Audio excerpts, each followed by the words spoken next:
All right, we are live and ready to talk about EMS. Welcome, everybody, to the American Red Cross Training Services live event today, where we are here kind of preceding National EMS Week. And to recognize this occasion, we are putting together an event with two of my colleagues, Lindsay Smith from San Diego Fire Rescue and Matt Miller from Salem, Oregon Fire Rescue. We've had a lot of discussions about all the different Salems out there, so figured clarifying would be an important point.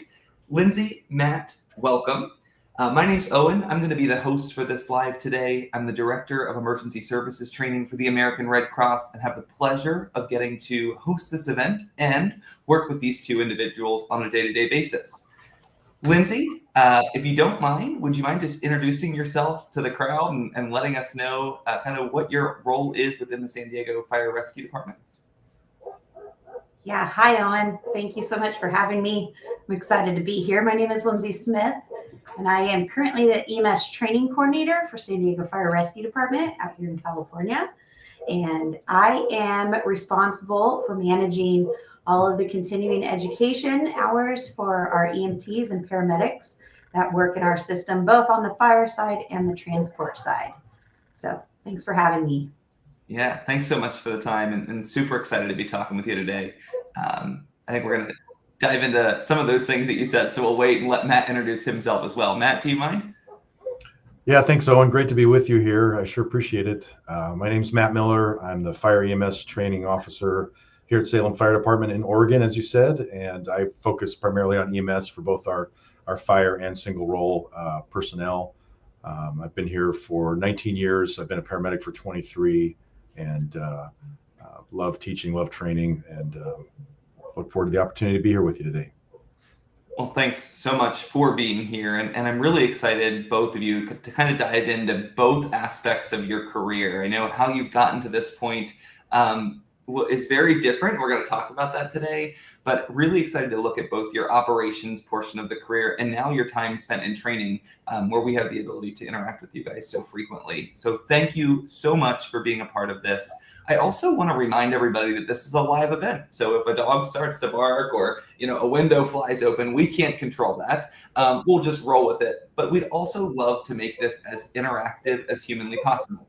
Our goal is to try and get your engagement during this. So please drop your questions in the comments, drop any comments in the comments. I guess that would make sense. And then also, if there's anything that you'd like to see us cover, please don't hesitate to throw it in there.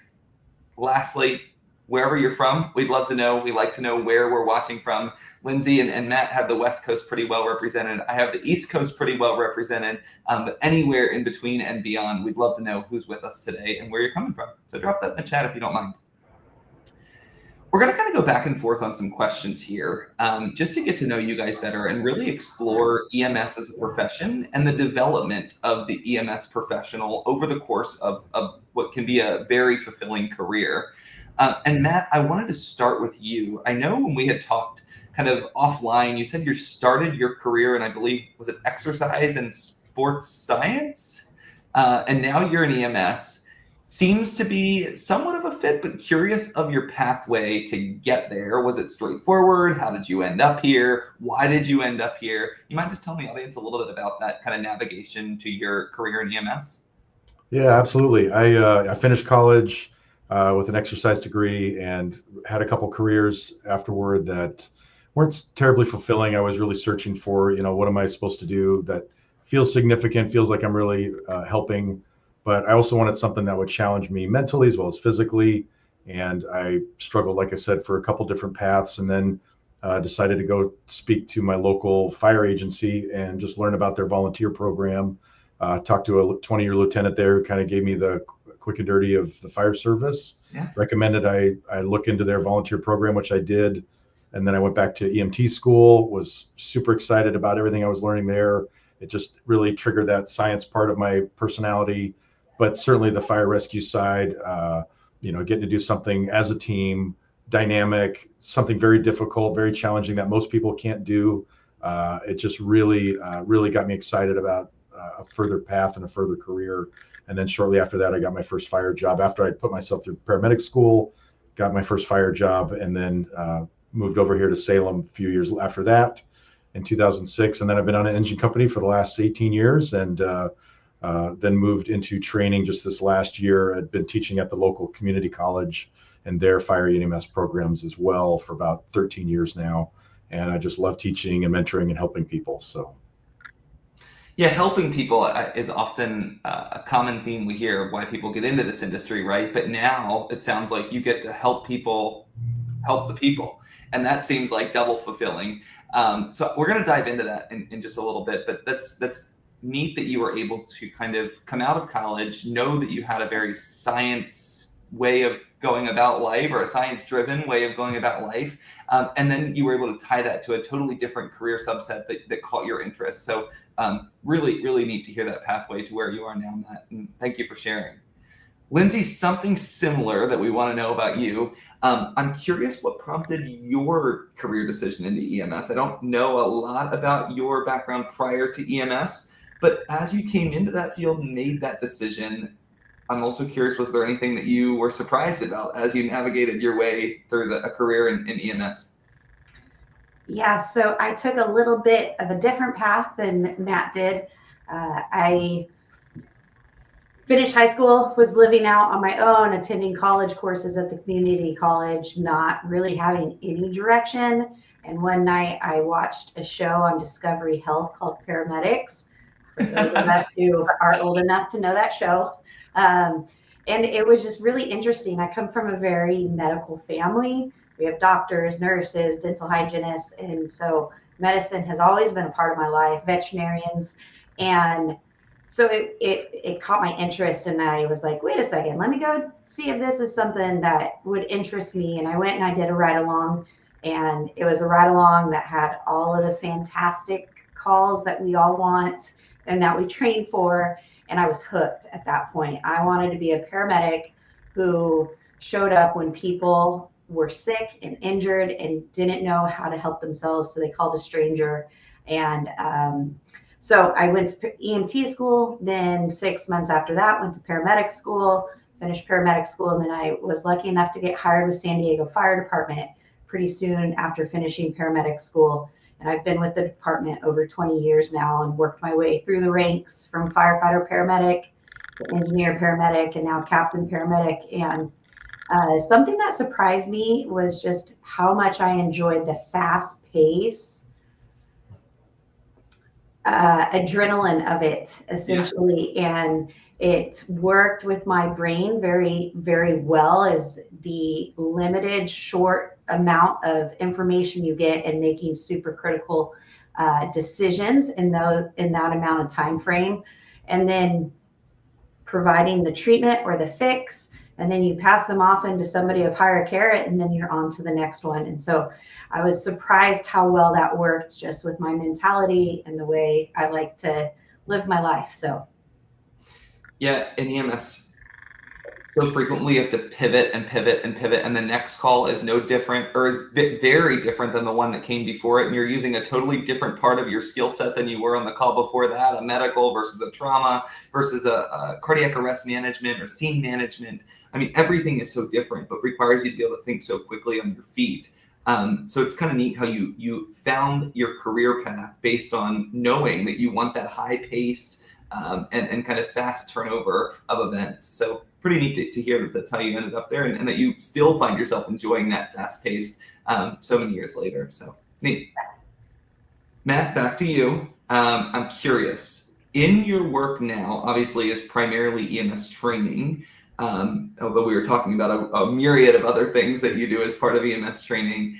What's your favorite thing that you do? What's your favorite thing about the work that you're doing now? Yeah, I would say one of the things I really enjoy the most is helping a new person understand concepts and put them into practice, get hands-on, achieve that, base level of competence and improve and keep working forward. But I really love finding a veteran, somebody who's been in the field doing it for a long time, helping them see something maybe that they hadn't thought of before, or learned an old thing in a new way to apply it, maybe a new tool in the toolbox. That to me is a great challenge, to try to make it interesting to them, engaging to them, as a lot of our training can be mandatory, right, every year. But trying to stimulate them to to learn something in a way they hadn't had it before. So I love that part. The only constant is change, right? And training, we often get to be the gateway to how the change is presented, interpreted, and ultimately applied, right? We get to be the person that presents that change in a positive light and gives them the tools to make that change viable in the field, improving patient outcomes. And that, Matt, to your point, people who have been doing things a certain way for an extended period of time, or that new paramedic or EMT that's just coming in and learning the skill set for the first time, all have to be aligned in their delivery of care. And the training department, the training officers, the training instructors are so crucial to that, to really get early buy-in and ultimately successful implementation of those types of rollouts, protocols, care changes, treatment steps, etc. So neat. I'm glad, Matt, that is so close and near and dear to you. It sounds like you're in the perfect role then for something like that. Lindsay, I'm curious. So I talked to Matt about his favorite part of the job. What would you say in your role is the most rewarding part of the job? A little bit different, but what would you say is the most rewarding part of the job?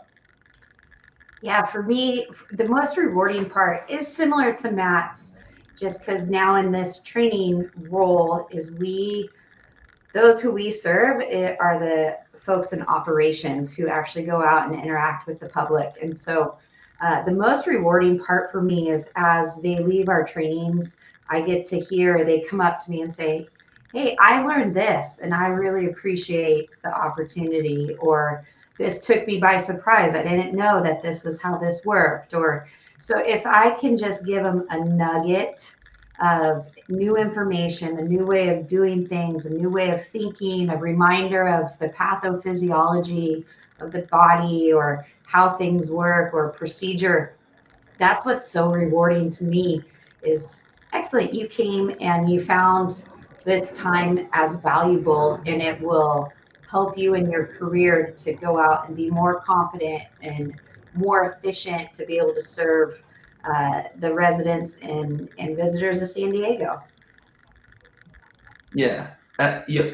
I mean, in training, there's often, like Matt kind of said, there's so many things that we have to convey as part of regulatory requirements or annual or biannual recertification requirements. How it's presented is what makes the difference. And it sounds like, Lindsay, that nugget that you're providing is really not just the core information, but also how you're getting that information across and watching the students leave your class or your trainings and be able to apply it to improve the outcome of the incidents that we respond to as EMS providers. So how neat, first of all, that you have the chance to do that on a day-to-day, and you get to work with a group of individuals that directly influence the care provided on the streets of San Diego. So that's awesome.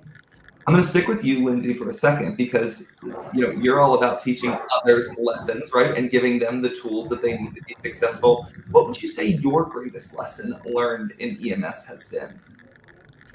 Ooh, my greatest lessons learned in EMS would definitely be don't judge a book by its cover. We are all, I like to give an analogy, we're all on the same mountain of life. We're just at different points on that mountain. And so that dictates our perspective. And so we may have different perspectives from people, but we're still all trying to do the same thing.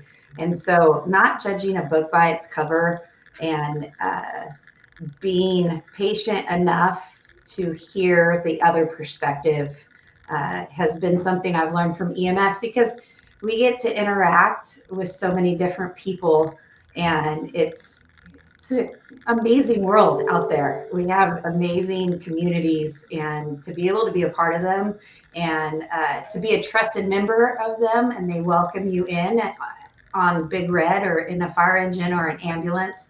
It's a great honor and something that I've learned throughout my career. Well, you even said, right, these people that call 911, they need help, right? And they're entrusting a stranger with their care, right? And for you to be able to go be the person that's delivering that, I think there's a lot of life lessons to learn just in the trust that's instilled in you as a public servant, if you will, in the community. So, I mean, I totally understand that. It seems like a bunch of lessons wrapped up into one, really. So don't judge a book by its cover. I like that. Yeah. I'm going to switch back over to Matt for a second. Matt, in your current role, what would you say is the most challenging part of your job? Yeah, certainly probably the most challenging is just deciding what to spend time on. There's so many competing responsibilities and priorities. Things are coming really fast. Today's emergency project is tomorrow's back burner sometimes. And so trying to make sure I keep a level head, a level perspective. Fortunately, I have a boss that's great at that, helping me, see the longer view and pace myself. But you know, training all our folks can feel like you've got this, mountain of snow you have to shovel. You can't give up, but you can't try to do it all in 5 minutes either. You have to just keep steady at it and keep working. So I would say time management certainly, and priority of my resources and my focus is probably the greatest challenge I have.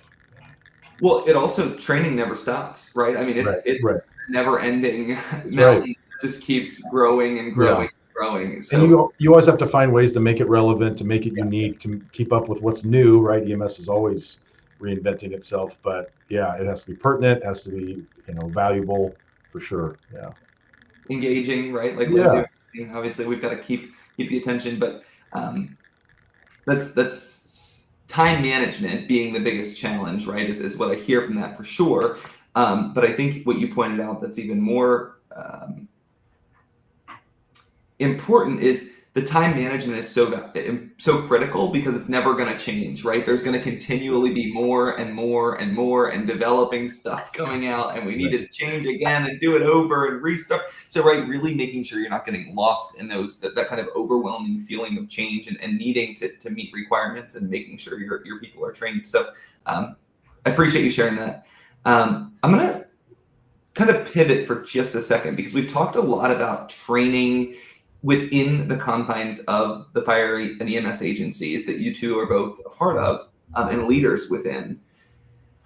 At the Red Cross, obviously, we offer tons of trainings for fire and EMS agencies, but we also have a very strong interest in making sure the general public is trained and certified to respond to certain and all really life-threatening emergencies. Being an EMS provider, you've obviously come up on the scene where there are people who are trained bystanders, trained and certified bystanders providing care. And you've probably rolled up on the scenes where there aren't trained or certified individuals providing care for those who are in need. I'm going to ask about two specific situations. Lindsay, I'm going to talk to you a little bit about bleeding and life-threatening bleeding control, and Matt, for people who may be in cardiac arrest or aren't breathing and don't have a pulse. How important is the intervention of a trained and certified bystander? Lindsay, do you mind talking a little bit about that with when you respond to a call where there may be life-threatening bleeding or hemorrhaging? Yeah, I'd be happy to.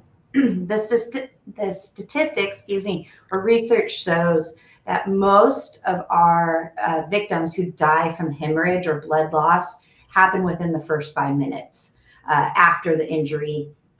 The average response time across the United States is just over 5 to 6 minutes for a fire apparatus or EMS ambulance to show up on scene. So those two time frames don't really match up.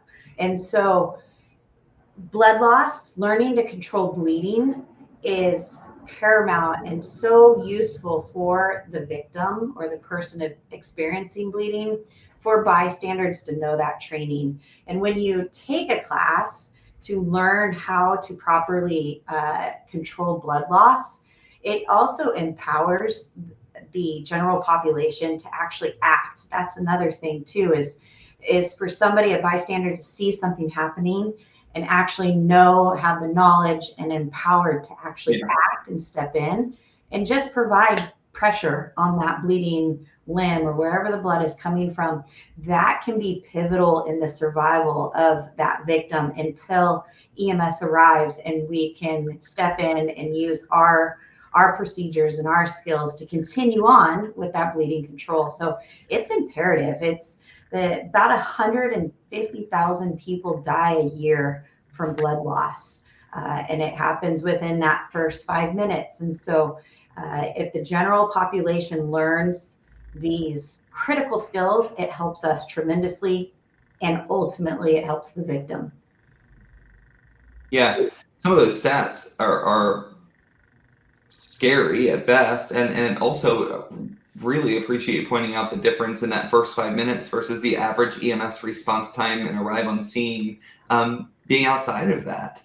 So really that bystander intervention is truly the difference there. So thanks, Lindsay, for talking about that regarding life-threatening bleeding. Matt, would you mind talking a little bit about the importance of early high-performance CPR, administration of an AED, or high-quality CPR rather, and an AED, and talk a little bit about the bystander's effect in cardiac arrest outcomes? Yeah, absolutely, Owen. Research has shown us that for every minute that goes by without CPR, that person has a 10% less chance of survival. So if our average response time is 5 to 6 minutes, you're already at 50-50 if that person gets no CPR by the time responders arrive. And I can tell you anecdotally, over all my career, north of 90% of all the cardiac arrests I've been on, the ones that survived, that were neuro intact, that walked out of the hospital later, had bystander CPR when we got there. It's very unlikely for someone to survive without bystander CPR. And these are scary situations, right? Most people will hardly ever come across one of these, and people don't know. They're afraid when they don't know, and so equipping someone with this kind of information, the techniques, the tricks, how to be efficient, how to give quality compressions, helps them feel empowered to be able to act. And most cardiac arrests actually happen in homes, so at home. So it's when you have friends or family over, holidays, Father's Day coming up, we just had Mother's Day, 4th of July, all that stuff. That's when people are running into these situations. And so knowing what to do in advance can make a huge difference. And when we show up, it absolutely makes a difference. Yeah, undoubtedly, that early bystander CPR, or early bystander quality CPR, is such a vital part of the cardiac arrest response.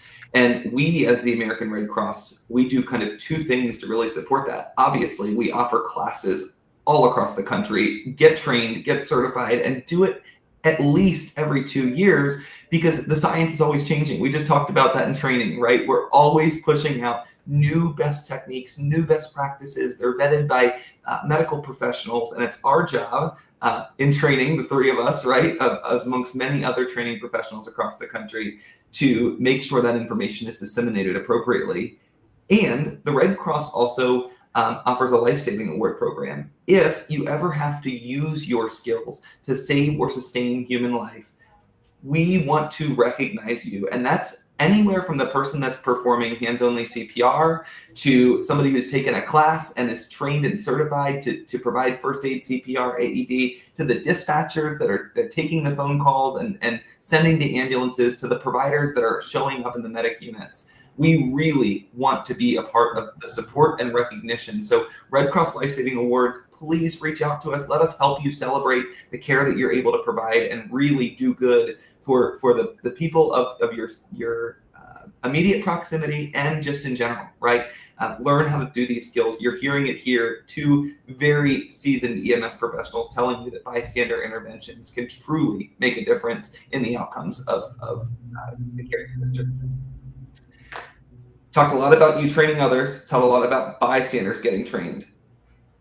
Let's talk a little bit about your training.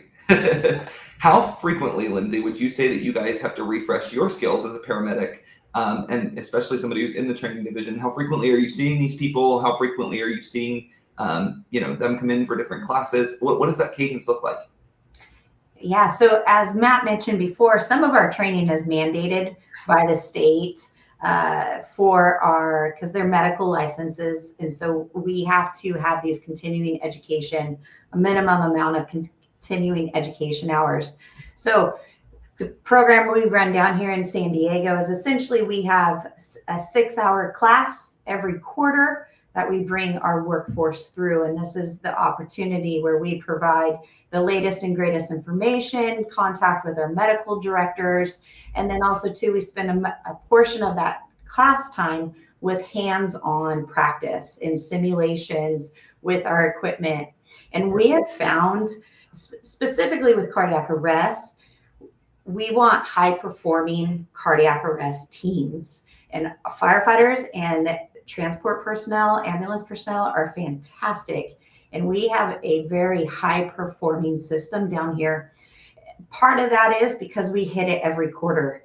We are doing CPR every single quarter. We are talking about full recoil on the chest. We are talking about time off the chest. How much time do we want off the chest? When is the best time to provide the shocks? Not to provide the shocks. When is the best time to make the decision to transport or stay on scene and provide further care? The great thing is the national standard for cardiac arrest is EMS personnel and pre-hospital personnel provide the exact same treatment that patients would receive in the hospital. So for the general public, if your EMS responders are staying where they're at to provide this high quality care and high performing care, it's in the patient's best interest. And so for us, we visit it quarterly and for 6 hours each quarter, and then also 3 to 4 times a year in smaller doses, about an hour, 3 to 4 times a year as well. We'll do it and we'll go out into the fire stations and revisit it again. So it's pretty regular. That's awesome. I mean, quarterly is amazing. That means in the course of what we would deem a certification period, right? Or even for a paramedic licensure, you're hitting it 8 times. I'm checking my math. Yes, 8, Yeah. 8 times. So that's awesome. That's huge. Matt, resuscitation training at Salem Fire Department. What does that look like, both at the BLS and the ALS level? How are you guys hitting that metric for resuscitation training and making sure that you're revisiting it frequently? Right. We were nearly 100% paramedics just about a year ago, and now we've added a whole single role workforce. So we're in the middle of revamping it right now, but we're going to hit all our checkoffs this fall, get everybody done at once. And we do monthly training here. We have a whole EMS week. We have a fire training week that's separate, and then our specialty groups train different weeks. But yeah, I get 1 week on the calendar. That's all EMS training, and I try to bring folks in, make it valuable, make it useful. Sometimes if it's quicker, just sort of updates or changes, we'll let crews stay in the station. I'll do it virtually and remote. But we really like to get a balance of hands-on as well as some virtual stuff so that they can stay in service, stay in their quarters, and not have to come down to training every time. But yeah, that's kind of the model we use currently, but we're adjusting some things as we go. It's all new right now. So yeah, I love it. And we've seen a lot of that, right? Where you can get that didactic stuff done in a kind of asynchronous fashion, and then you have more time to spend on skills. We're getting in, we're doing the skills, we're making sure we get the skills, we're focused on skills, and I think that has a very profound difference in the time spent in training, because they feel like they're getting more hands-on. We know EMS and fire likes to be hands-on. Sitting in a classroom is not easy for us. We were even just talking about for this call, what are we going to do? Sit on our hands, or are we going to fold them? What's best, so that way we can sit still for 30 minutes. 30 minutes, we're coming up on it. So I want to make sure that we are mindful of everybody's time. Is there any questions, or are there any questions from the audience? I don't see any. I see my colleague Nancy joined. Hi, Nancy. Everybody knows Nancy on here. Nancy's awesome. Nancy is awesome. I agree. Well, since there's no questions, we will remind you all that you can continue to drop questions in the comments after the live event. And we actually have some great people that will reach back out to Lindsay and Matt and get them answered for you. So they might become celebrities here over the next couple hours. We'll see if we can make this go viral. I wish we did have more time to spend with both of you. It is really inspiring to hear about the journey to where you're at now, and obviously what you're doing in your current roles. It is a true pleasure to be able to work with you guys on a day-to-day basis, to watch what you're doing with your agencies. Thank you so much for spending time with us today. For our viewers, please remember, you heard it here from these two EMS training professionals, that CPR helps our EMS workforce provide better care. And to take a class, you know where to find it. It's in the chat here. I think it pops up on the screen. I could be wrong. I was right. It pops up on the screen. And thank you for tuning in. We really appreciate it. Stay safe, and happy National EMS Week. Thank you.